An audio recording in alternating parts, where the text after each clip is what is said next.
Oh, well, hello everybody. So I imagine if you went to the shows, life is starting to get back to normal, huh? What a bummer. Well, I got a chance yesterday to catch up on some chores around here, and more importantly, re-listen to some stuff that maybe that's really everything that I liked the first time around. I really liked again.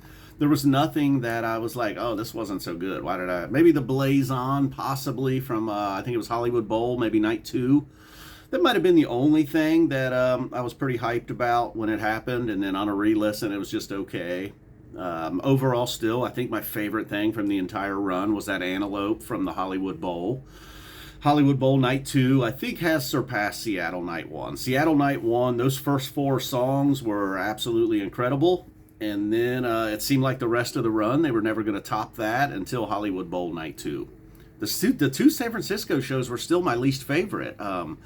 I know other people seem to really like them. I saw the ratings on .net were extremely high, and sometimes I'm like, okay, maybe I'm wrong here. I'm just like way off. Not anybody's right or wrong, but just maybe I'm way off. I believe it's like Bethel Woods 22 kind of jumps out at me as another one where, like, I just don't think these shows were very good, and everybody insisted those shows were very good. And I gave them a second and even parts of it a third listen, and I could find some stuff that I liked. And very similar with these San Francisco shows. I don't know, and I don't feel like it's a you had to be there thing. There's just like, that's over, man. Like, there's obviously, yes, you're going to have fun at the show, but you can still enjoy Couch Tour. I don't understand that. Well, you didn't think these shows were any good because you weren't there. Well, then why did I like Hollywood Bowl so much? I wasn't there either, you know? So it just, that gets a little old. You had to be there. No, you don't have to be there. Now, obviously, it's going to be better when you're there. I 100% know that. And in fact, it could be a little bit deceiving when you're there. I've been to bad shows. I've only been to one bad show. I guarantee out of the, 37 or 39 shows I've been to, there's been more than one bad one. But 36 or 38 times, I walked out of there being like, that was incredible. And, it probably wasn't always incredible. A lot of times it was, though, really. I've been to some bangers. And then, what else I think made this really good was the set closers. Just something that simple, because they're always pretty good. What can kind of make or break a show is a lame, tired set closer. And they did not do that this time. Like, there was a couple. I think they closed with Walls of the Cave once, maybe Santos a time or two.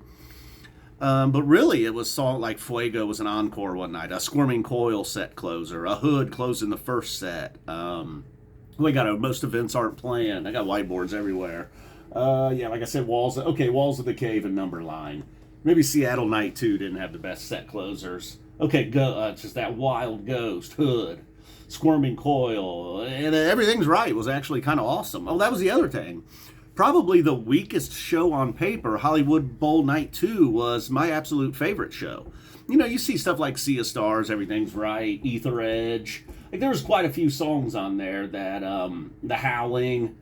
There was quite a few songs on there that you might be like, I don't know if I really like those songs. But man, that was my favorite show. Once again proving why we learned this in the 90s. Like, you can't just look at a show on paper and judge it. Although we all love to do that, then and now, you certainly should listen.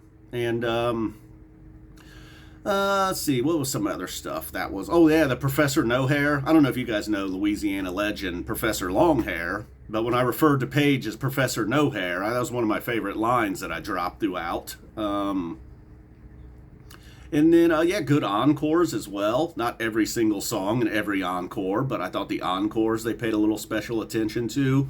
Instead of just delivering the same old stuff, which there was a little bit of that. First Tube, Tweezer Reprise. But then there was also Fuego, My Friend, Taste. So, I think that's what, like, every run is going to be pretty good. Most fans are going to be happy with a run.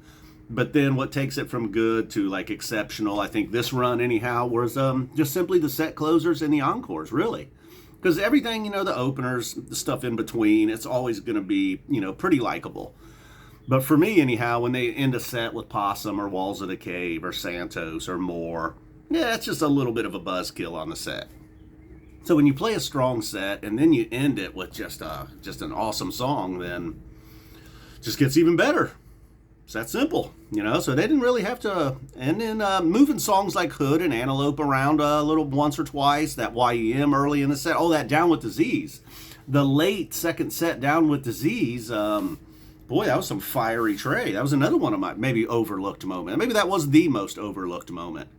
A late second set, set closing, Down with Disease. Oh, and of course that Monsters. I don't know. I guess that's about all I got. You know, the shows just happened. I recapped every night. I did a little recap 3 nights in. So I did put together a playlist. Maybe not all of the best stuff, but just some of my favorite stuff. I will include a link down below if anybody wants to play along and add my playlist. All right. And I will do a picks video as well. Got to tell you, man, you guys aren't going to like the results. Boom. We're out of here. Go Phish. They're still good.